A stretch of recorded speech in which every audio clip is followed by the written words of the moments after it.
Halo teman-teman, selamat datang di channel Putri Novel Audio. Jangan lupa subscribe ya. Terima kasih. Episode 56.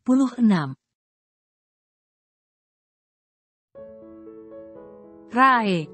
Sarah dan Raka melompat menyongsong si wajah tanpa dosa yang melototot pada Dedi dan mominya itu.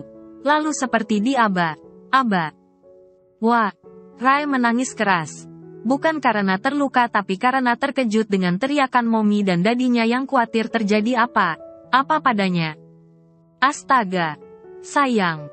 Raka langsung memeluk dan menggendong Rae. Memeriksa setiap jengkal tubuh anaknya itu takut ada yang tergores maupun terluka oleh insiden itu. Kamu tidak apa kan? Sayang. Kap.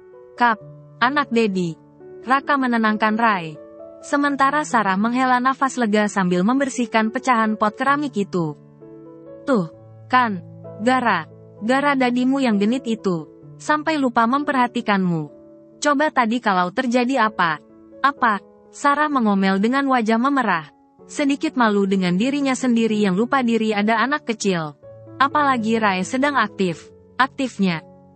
Rae sudah berhenti menangis tapi raut wajahnya masih tegang memeluk dadinya. Ma. Dia sekarang sibuk memelintir telinga sang Dedi. Sayang. Aku akan buatkan susu untuk Rae. Mungkin dia lapar. Sarah menuju dispenser di sudut ruangan. Dadinya juga mau susu momi. Gimana ini? Raka terkekeh setelah berhasil mengatasi ketegangan yang baru saja melanda mereka. Untung tadi Rae cuma pecahin vas bunga. Coba kalau dadinya sibuk menyusu. Bisa pecah itu lampu tidur. Sarah melirik pada suaminya itu sambil tertawa. Sayang Dedi. Cepat tidur. Kasihan momimu itu. Tadi sempat merem melek. Kamu bikin dia pusing tuh. Raka membalas sambil tergelak. Ih, siapa juga yang merem melek? Dadimu itu yang kepedean. Rae sibuk memainkan rambut dan kuping dadinya. Tak mengerti jika Dedi dan mominya itu sedang meributkan ritual mereka yang entah keberapa kali tertunda gara ulah bayi kesayangan mereka itu. Pagi baru saja naik. Cahayanya masuk lewat sela gorden kamar yang dibatasi kaca. Kaca besar mengarah ke kolam renang samping rumah. Tapi Sarah benar malas untuk segera bangun. Apalagi Rae masih terlelap di tempat tidurnya karena dia baru bisa tidur baru menjelang subuh. Di sebelah Rae, suaminya tertidur tak kalah lelapnya. Dilirik pada jam dinding di tembok. Sudah jam 7 lewat. Biasanya dia sudah turun ke bawah untuk mengantarkan Rae pada suster untuk dimandikan sementara dia menyiapkan suaminya itu untuk berangkat ke kantor. Tapi, saat melihat wajah sang suami yang begitu tenang dalam tidurnya, dia tak tega untuk membangunkannya. Rae tertidur menjelang subuh. Dan begitu bayi itu terlelap tiba si kukuk memberi serangan fajar. Membuat Sarah harus rela membuka matanya. Memuaskan rasa penasaran si suami yang sempat ditunda oleh insiden vas pecah oleh Rae. Wajarlah ada sirat kelelahan di wajahnya tampannya itu. Perang itu memang tak memakan waktu yang lama. Tapi urusan bergadang mengawasi si undur lebih berat dari percintaan di awal subuh tadi. Sarah senyum sendiri. Menatap pada Raka. Suaminya itu memang the best. Dengan perlahan, Sarah menggeser tubuhnya. Menurunkan kaki. Hendak beranjak menuju kamar mandi ketika bunyi handphone Raka memecah kesunyian. Sarah beringsut meraihnya. Hendak mematikannya. Dia tak ingin suaminya itu terganggu. Kalau perlu, Raka tak diizinkannya ke kantor hari ini.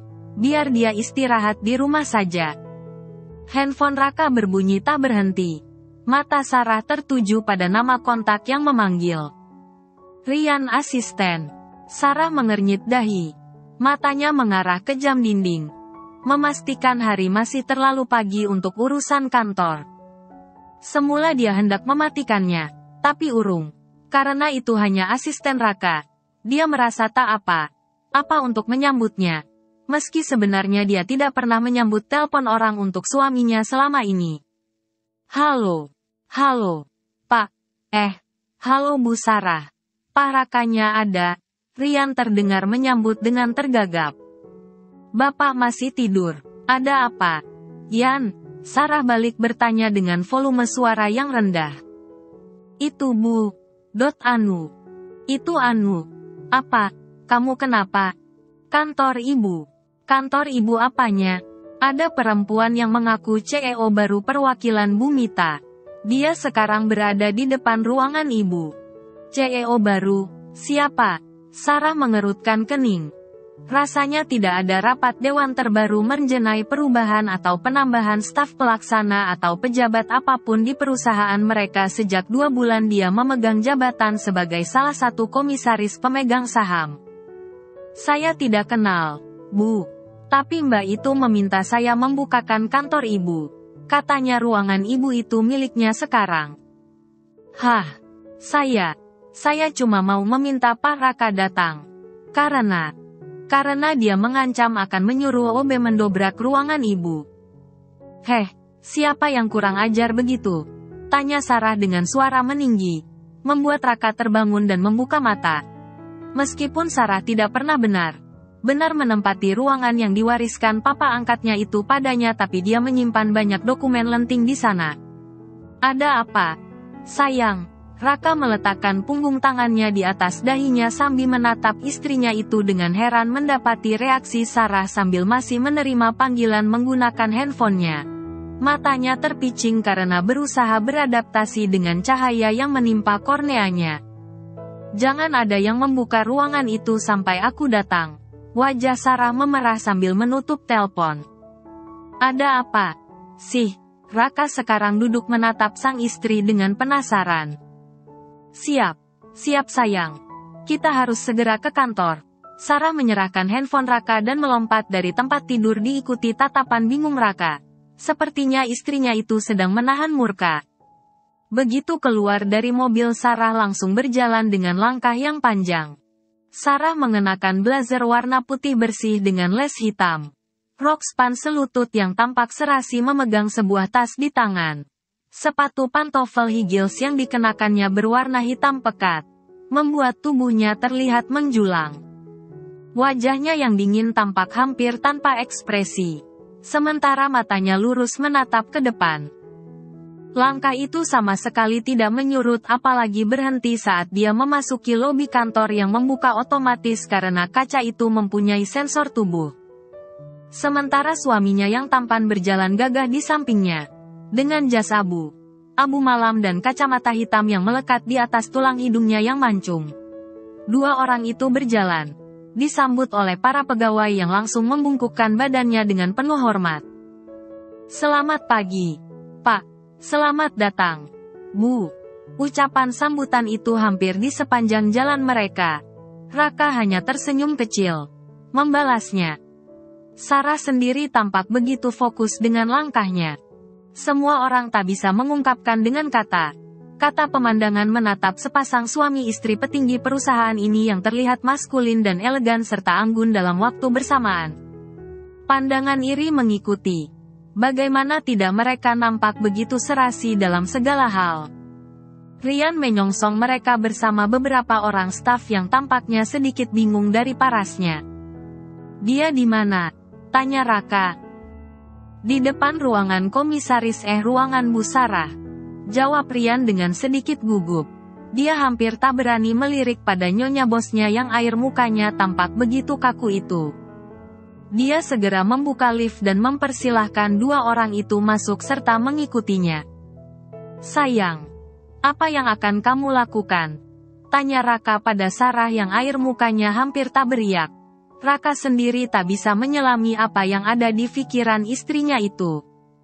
Aku akan melakukan apa yang perlu kulakukan, jawab Sarah pendek. Raka menganggukkan kepalanya kemudian tak lagi bertanya. Dia sangat ingin melihat kejutan apa yang bisa diberikan oleh istrinya itu hari ini. Dia tak pernah melihat Sarah begitu kesal seperti hari ini. Begitu sampai lantai 11 di mana ruangannya berada. Sarah melihat seorang perempuan berdiri di sana sambil berkacak pinggang pada beberapa orang staf. Dia juga sedang menunjukkan kemarahan. Melihat kedatangan Raka dan Sarah, semua orang membungkuk dengan takut. Sally sejenak melongo kepada dua orang yang baru saja tiba itu. Matanya tertuju pada Raka yang sama sekali tidak melepaskan kacamata hitamnya, membiarkan Sarah yang mengambil tempat berdiri di depannya. Kalian boleh kembali bekerja. Dengan nada lugas Sarah mempersilahkan beberapa staf yang dari tadi di sana, mungkin karena meladeni kedatangan Sally. Beberapa staf dan OB yang kebetulan juga ada di situ segera membungkuk kembali dan membubarkan diri. Akhirnya kamu datang juga. Sally merengut dengan pias kesal. Buka pintunya sekarang. Tanpa menoleh pada Sally yang berdiri dengan tangan berkacak di sampingnya, Sarah berdiri menunggu Ryan, asisten Raka, untuk membuka pintu ruangannya itu.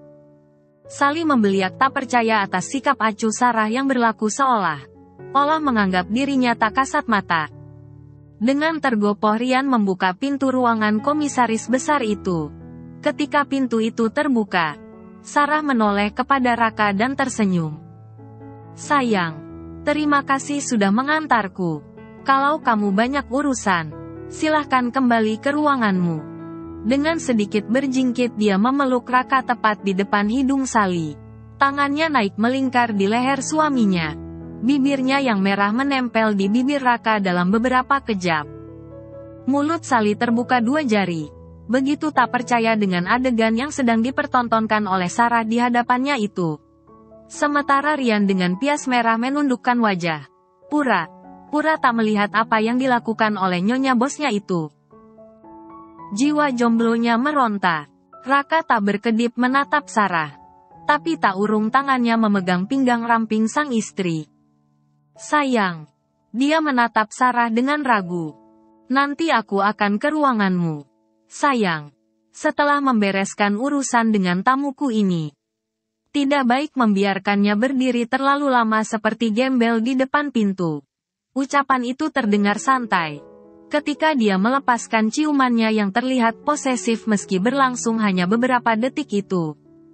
Raka hampir tersedak melihat bagaimana istrinya itu menunjukkan teritorinya dengan cara yang begitu mendadak dan tak disangka. Sarah tak pernah bersikap seserius seperti saat ini. Ketika dia berlagak mengancam, Raka benar takjub. Sangat elegan dan mengena. Penuh majas dan begitu sarkas. Sally bahkan tak bisa berkata. Matanya hampir meloncat keluar. Sarah tanpa berbicara langsung masuk dengan langkah panjang diikuti tatapan Sally yang melotot di belakang punggungnya. Raka hanya menaikkan alisnya. Lalu tanpa peduli dengan Sally dia memberi kode pada Ryan untuk mengikutinya. Raka, Sally memanggil dengan tergesa. Saat melihat laki itu berbalik dan beranjak pergi. Tapi Raka seperti tak mendengar apa. Dia berjalan dengan acuh menuju lift. Raka, tunggu. Sally hendak menyusul Raka ketika sebuah suara terdengar dari dalam ruangan. Kami ingin masuk atau tidak? Atau pintu ini akan kututup? Pertanyaan Sarah terdengar dingin tapi tegas. Sesaat ditatapnya Raka yang telah menghilang di dalam lorong menuju pintu lift. Wajahnya bimbang sesaat.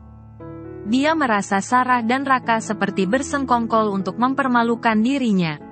Sally masuk ke dalam ruangan yang dulu sering dikunjunginya sebagai ruang kerja papanya itu. Ruangan itu tidak banyak berubah kecuali beberapa furnitur yang berganti.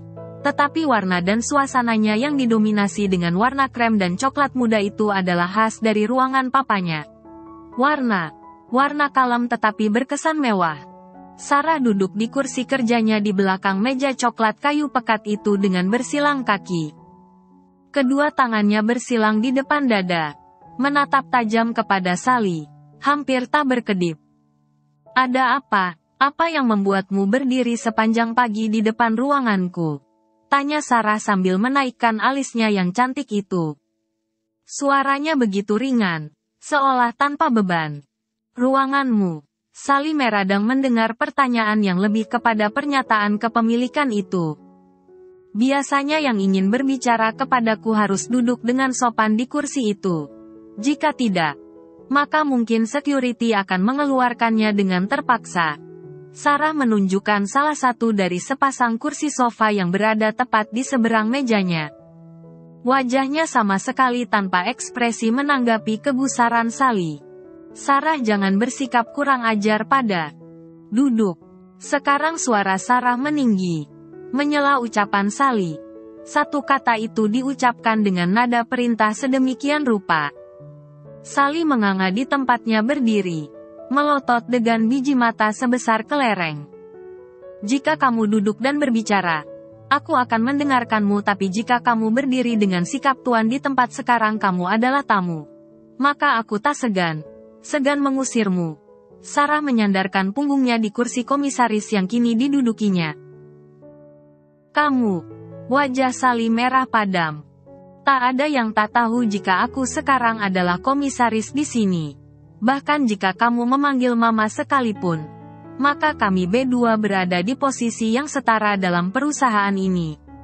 Jadi, kusarankan bersikap sopanlah. Sarah menarik sudut bibirnya membentuk senyum kecil yang dingin. Mama yang menyuruhku kemari, dan menunjukku sebagai orang yang berada di bawahnya. Jadi aku akan mengambil ruangan papa ini sebagai tempatku dan mama. Sally berteriak dengan wajah merah padam, tapi Sarah tapak acuh dan sibuk membuka dokumen yang ada di atas mejanya. Tanpa menyahut apa seolah tidak lagi melihat Sally. Sarah, kamu mendengarku? Sally berkacak pinggang dengan wajah masam dan merah padam. Sikap Sarah benar memancing emosinya. Sarah, berhentilah berteriak padaku. Sarah tiba berdiri sambil menghempaskan telapak tangannya di atas meja. Membuat Sally terkejut bahkan terjajar selangkah ke belakang. Dia tak menyangka Sarah bersikap begitu keras. Sikap yang tak pernah ditunjukkan oleh Sarah selama dia mengenal kakak angkatnya itu. Kuperingatkan padamu, Sally, kamu bukan siapa di sini. Bahkan jika mama menunjukmu sebagai CEO yang mewakili dirinya sekalipun, kamu tak bisa membentakku dengan kurang ajar seperti ini. Suka atau tidak suka, aku adalah komisaris di perusahaan ini. Sarah berucap dengan suara yang begitu dalam dan tajam. Wajah Sally yang merona itu seperti disiram air panas. Giginya bergemerutuk. Tapi dia sekarang tak bisa berbuat apa.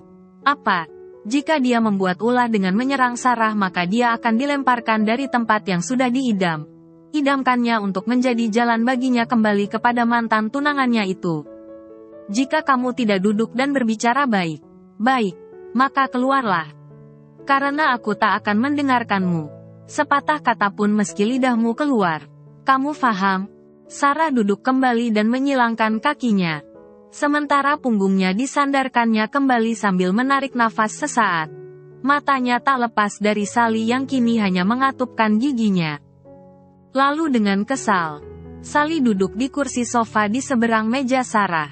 Duduk pada kursi yang lebih rendah. Mata Sally memerah. Seumur hidup dia tak pernah sekalipun mengalah atau mendengarkan Sarah, dan sekarang dia benar jengkel karena mau tidak mau harus menuruti perintah kakak angkat yang dibencinya itu. Sarah tersenyum seperti seorang pawang yang berhasil menjinakkan ular. Bicaralah sekarang. Aku akan mendengarkanmu. Lanjutnya dengan suara yang lebih lunak. Sarah sepertinya sangat tahu bagaimana cara membuat harga diri Sally itu remuk. Sally melipat kakinya dengan wajah pongah. Matanya yang bulat membeliak kepada Sarah. Dia merasa seperti di atas angin. Aku akan mengambil ruangan papa ini. Matanya berputar mengedari ruangan besar itu. Bertingkah seperti seorang penyita barang. Ruangan ini akan menjadi milikku dan mama. Ucapnya dengan lantang. Seolah Sarah baru saja merebut apa yang dimilikinya dan dia berhasil merampasnya lagi. Kepuasan terpancar di raut wajahnya. Seakan dia begitu yakin Sarah tak bisa menolak permintaannya. Oh, ya. Atas permintaan siapa? Mama, atau kamu sendiri? Tanya Sarah sambil mengernyit dahi. Alis cantiknya itu bertaut. Bukan urusanmu. Sally menjawab ketus. Terlihat sekali kalau dia begitu kesal melihat Sarah bersikap begitu padanya. Sally, semua di kantor ini sekarang menjadi urusanku juga. Apapun itu. Sarah tersenyum kecil pada wajah yang kesal itu. Dia sama sekali tidak terpengaruh dengan raut kesal Sally. Mama adalah seorang komisaris juga. Jadi dia berhak atas ruangan ini. Dan lagi ini ada ruangan papa. Mama lebih berhak atas ruangan ini daripada kamu. Telunjuk Sally terarah luris kepada Sarah. Bukankah mama sudah punya ruangan sendiri di lantai yang sama? Sarah menyahut dengan alis bertaut. Ruangan itu tidak sebesar ruangan papa ini. Sally menyergah dengan judes. Untuk apa ruangan yang besar jika orang yang tinggal di dalamnya bahkan hampir tak mengerti apa yang dilakukan? Pertanyaan Sarah dalam volume rendah tetapi terdengar menohok. Jangan bersikap kurang ajar, Sarah. Kamu sadar tidak posisimu sebenarnya siapa? Sally berkacak pinggang. Wajahnya menunjukkan kemurkaan yang tak bisa ditahannya. Seharusnya aku yang lebih pantas bertanya begitu. Sally. Sarah tertawa dalam nada mengejek yang halus. Hal ini membuat Sally semakin terlihat jengkel luar biasa. Dari tempat kita duduk sekarang. Bahkan seharusnya kamu tidak mengangkat wajahmu padaku di dalam kantor ini. Lanjut Sarah dengan tatapan yang dingin pada Sally yang semakin terlihat begitu terpojok. Mama yang menyuruhku. Sally hampir kehilangan kata tetapi dia tak surut untuk menunjukkan perlawanan. Mama, Sarah menukas dalam nada tanya. Mama menyuruhmu datang kemari dengan tanpa izin dan persetujuan siapapun mengambil ruangan ini seperti merebut sebuah boneka mainan? Mama yang kemudian menunjukmu hanya dengan telunjuknya untukmu menjadi seorang CEO dalam perusahaan ini? Apakah kamu tahu itu artinya?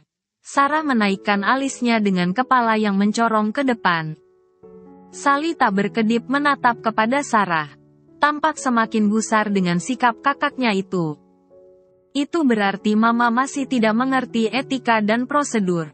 Untuk penunjukan Raka sebagai CEO Pelaksanaan Papa dan Pak Rudiat harus melakukan rapat Dewan Direksi terlebih dahulu. Mengapa demikian? Sarah tampak semakin serius membuat Sally tak dapat berbicara sepatah kata pun. Karena CEO adalah ujung tombak perusahaan ini. CEO memiliki tugas utama termasuk di dalamnya membuat keputusan.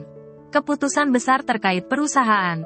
Mengelola seluruh operasional dan sumber daya perusahaan, serta berperan sebagai pemeran utama dalam mengelola komunikasi antara dewan direksi, operasional perusahaan, sekaligus menjadi wajah dari perusahaan.